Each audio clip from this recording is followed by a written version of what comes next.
Hey there!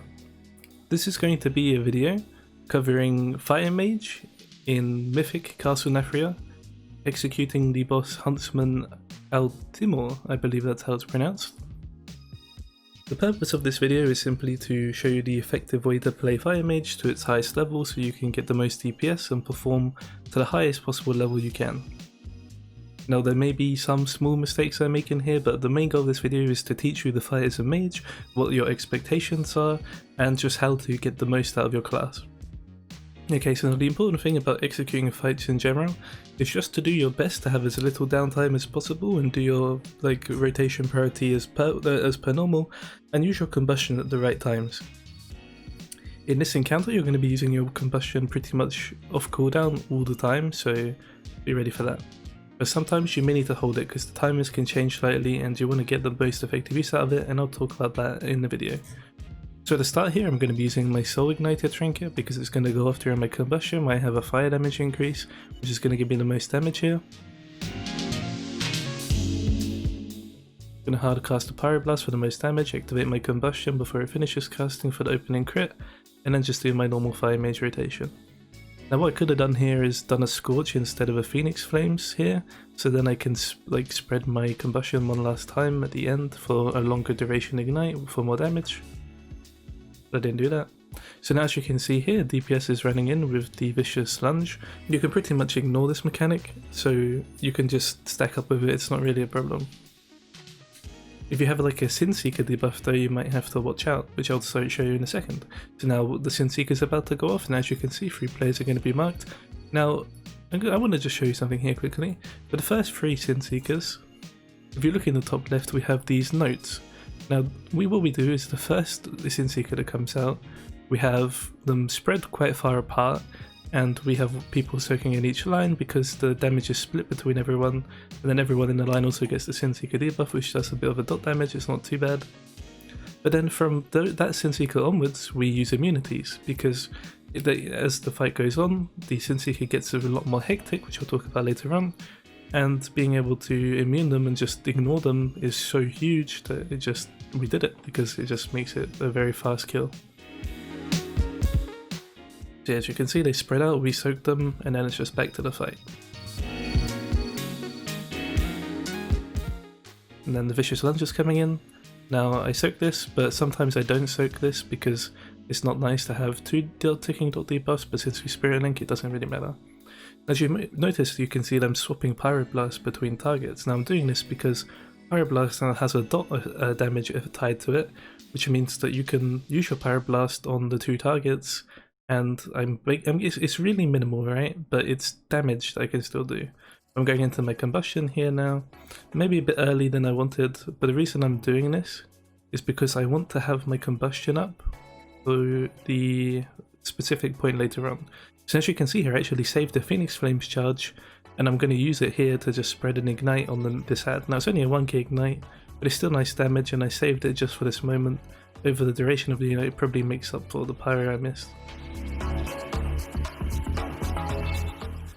So as you can see, the tank brought the ad out here onto the sides.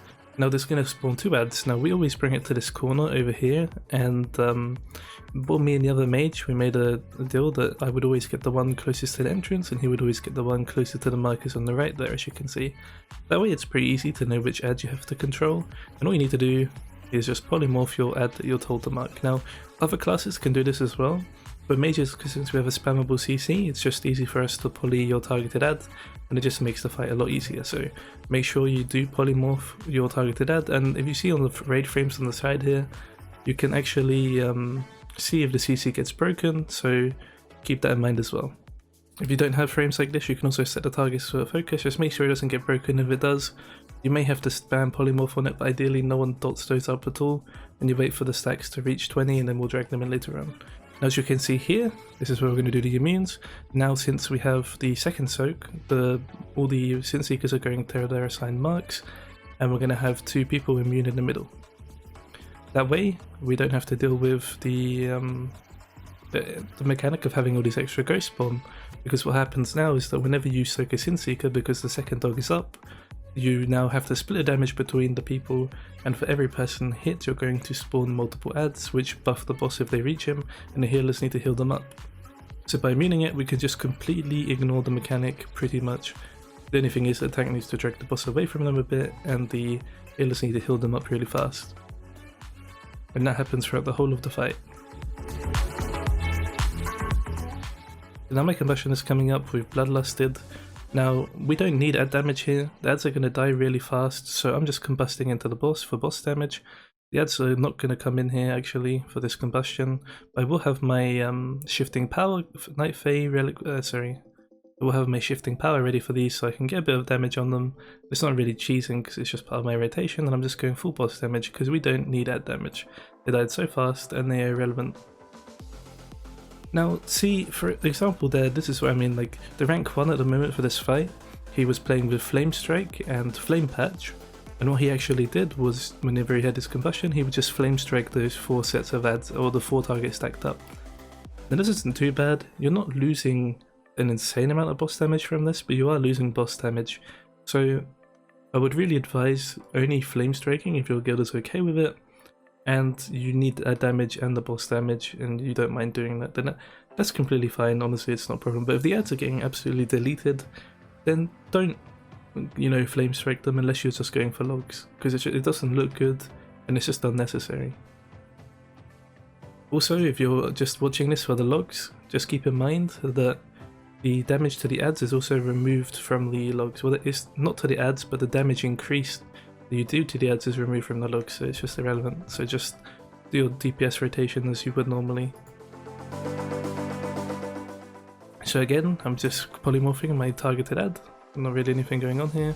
Scorching off of the small guy and putting my pyros into the big guy because I don't want to waste my ignite because the target's about to die. Now just doing my normal rotation again.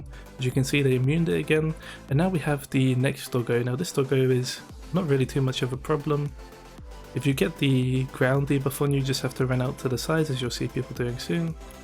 Keeping the add CC'd. So now you see 3 people marked, they just run out to the edge of the room, drop their debuff, and if you get that as a mage you can do that. You also can use alter time, so you can just get back in quickly. Now, as you can see here, I'm actually single target combusting into these adds. Now, I know I told you earlier that, you know, don't do that because adds die really fast, but the truth is we were actually having trouble in this set of adds because no one really had their cooldowns for them.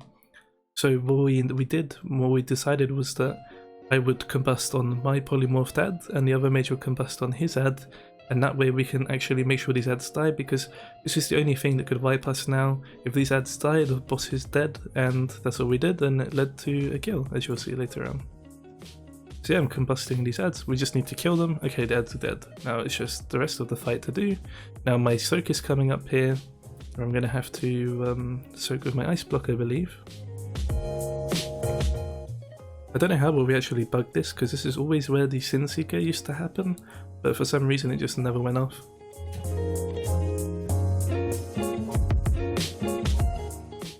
Okay, Sin Seekers now, so this is my ice block one. Now this is unfortunate, right? Because I have the purple mark, but I also have to immune. If I don't immune, then it's unfortunate because one of these or 2 of these people are going to die with the debuff. So I had to position myself close enough to the boss that I would share the Sin Seekers, but I would also point my buff or my arrow away from the rest of the group. I believe I didn't actually soak the first one. No, actually I think I did, because as you see there I soaked the middle one and the healer didn't die, so I'm pretty sure I cleaved that. It's hard to say, it's a really tough one to get. But if you do get it, you just have to try and do your best. If you get the middle one, it's kind of easy, but if you get one of the side ones, it's really tough, and you know, if someone dies from it, that's unlucky, but you shouldn't have deaths or anything else, so res can easily fix that problem. But now that the fight continues on, as always, you can see I'm fireballing the big guy. I really shouldn't be doing that. I quickly realized that and start scorching again. And yeah, this is pretty much the fight. There's nothing else going on, and we just need to kill the boss.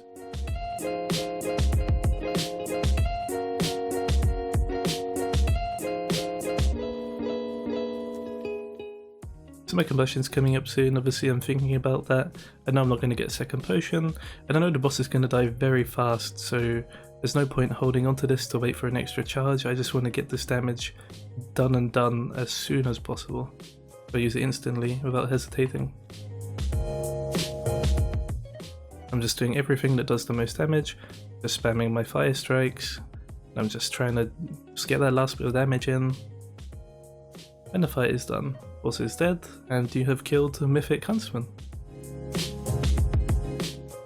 So yeah, this is my first time doing a video like this. Please let me know what you think. Do you think it was unnecessary? Did you find it helpful? Or yeah, I would love to hear your feedback, honestly. Because I do enjoy doing stuff like this. Maybe I talk too much about unnecessary things, who knows. Either way, I do hope you find this video helpful, and I'll see you in the next one. Which will be Hungering Destroyer, because we actually did kill that today. So yeah, awesome. Anyway, I hope you have a good day, and I'll see you around.